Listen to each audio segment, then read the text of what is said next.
नमस्कार मित्रांनो, मी राहुल भारती. भ्रष्ट व्यवस्थेची ऐसी की तैसी या सदरात पुन्हा एक बार आपले स्वागत करतोय. मित्रांनो, आज एका म्हणीची मला प्रकर्षाने आठवण होते. ती म्हणजे माकडाच्या हाती कोलीत.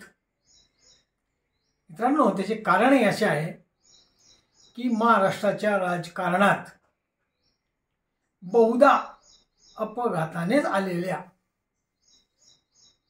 अजित पवार नामक एका टग्याच्या कारनाम्याने या म्हणीची प्रकर्षाने आठवण झाली. माझ्या माहितीप्रमाणे कोणतेही शिक्षण न घेतलेला अजित पवार केवळ मोठ्या घराण्यात जन्मल्यामुळे आणि जन्म होताच वेळी आजूबाजूला मालदार, चोरदार, हबले, काबले, लाचार अशा फौजेत अजित पवार मोठा झाला, हे सर्व श्रुत आहे. आणि त्यामुळे कोणाचाही पटकन अपमान करणं, कोणालाही कमी लेखणं हा गुण त्याच्या स्वभावातच आला. आणि शिक्षण नाही, फारशी बुद्धिमत्ता नाही. मग अशा वेळेस काय कर, राजकारणात ये. राजकारणात सगळ्यांचं दुःख पांढरं होतंय, हे आपण गेल्या अनेक पिढ्यांपासून बघतोय. तो हुशार असला, बुद्धिमान असला किंवा नसू देत, अलीकडेच आपण बघतोय की अनेक गुंडश्री हे राजकारणात आल्यामुळे त्यांचे कसे उदात्तीकरण होते. त्याच्यातलाच एक नमुना म्हणजे अजित पवार. मित्रांनो, अलीकडे जेव्हा मराठा बांधवांचं आरक्षणासाठीचं मोठं आंदोलन राज्यभरात सुरू होतं, त्यावेळेला स्वतःला मराठा म्हणवणारा अजित पवार नदारद होता. एकनाथ शिंदेची तीच परिस्थिती. त्यावर पुन्हा कधीतरी बोलीन. पण असे असताना केवळ आणि केवळ राज्याचे लाडके मुख्यमंत्री देवाभाऊ फडणवीस यांनी एकट्यानेच ही प्रचंड मोठी खिंड लढवली आणि त्यात त्यांनी अत्यंत समाधानकारक असा तोडगा काढला, हे आपण बघितलंच. म्हणजे जेव्हा केव्हा राज्यावर संकट येतं तेव्हा पळ काढायचा आणि आपल्या चेल्या चपाट्यांसाठी, जे सतत 2 नंबरच्या व्यवसायात अवैध धंद्यात व्यस्त असतात, अशांसाठी अधिकाऱ्यांना आपल्या पदाचा गैरवापर करून दमदाटी करणं हे अजित पवारांचं आजच नाही झालं. असे अनेक किस्से आपण ऐकले.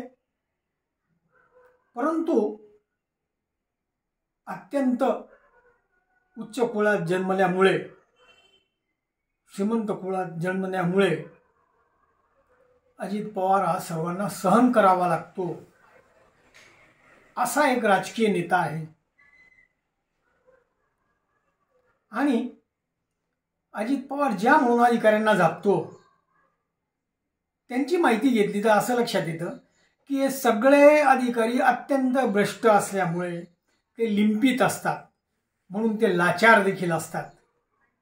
नाहीतर IAS IPS अधिकारी, उच्च शिक्षित अधिकारी एका कमी शिक्षित उडाणटप्पू अशा माणसाचे बोल ऐकून घेतील एवढं तर नक्कीच हे शिक्षण कमकुवत नाही.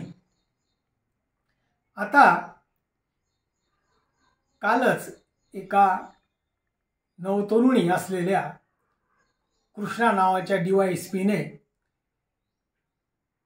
अजित पवाराला त्याची जागा दाखवली. अर्थात प्रशासकीय अधिकाऱ्यांबद्दल एकूणच समाजाचे मत काही फार चांगले नाही.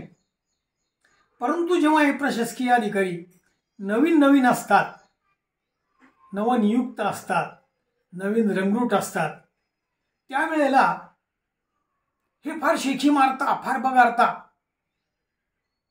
किंवा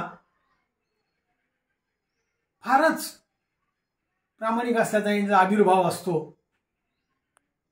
कालांतराने जेव्हा हे प्रवाहात येतात त्यावेळेस या सगळ्या गोष्टींना हे मागे सोडतात. हा देखील अनुभव आहे, माझाच नाही, या संपूर्ण समाजाचा अनुभव आहे. परंतु जेव्हा केव्हा अधिकारी नवीन असतो तेव्हा तो नवीन नवीन त्याच्या शिकवणीमुळे, समाजाच्या एकंदर दबावामुळे कोणालाही पटकन झिडकारतो, चुकीच्या लोकांना पटकन झिडकारतो. असे चित्र आपण नेहमीच बघतो.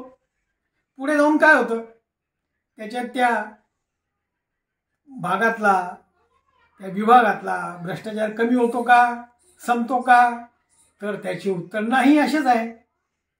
तथापि जी नवीन DYSP मुलगी आहे कृष्णा, तिने जो अजित पवारला धडा शिकवला याची प्रचंड चर्चा होते.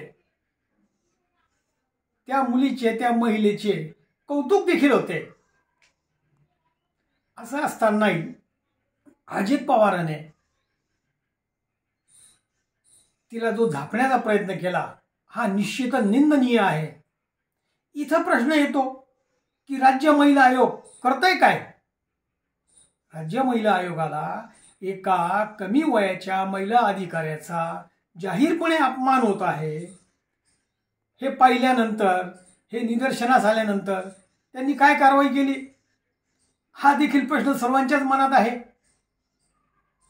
परंतु सोयीचे तेच घ्यायचे आणि आपलं राजकारण, आपला स्वार्थ पुढे रेटायचा, अशी परिस्थिती या महाराष्ट्राच्या राजकारणात आहे.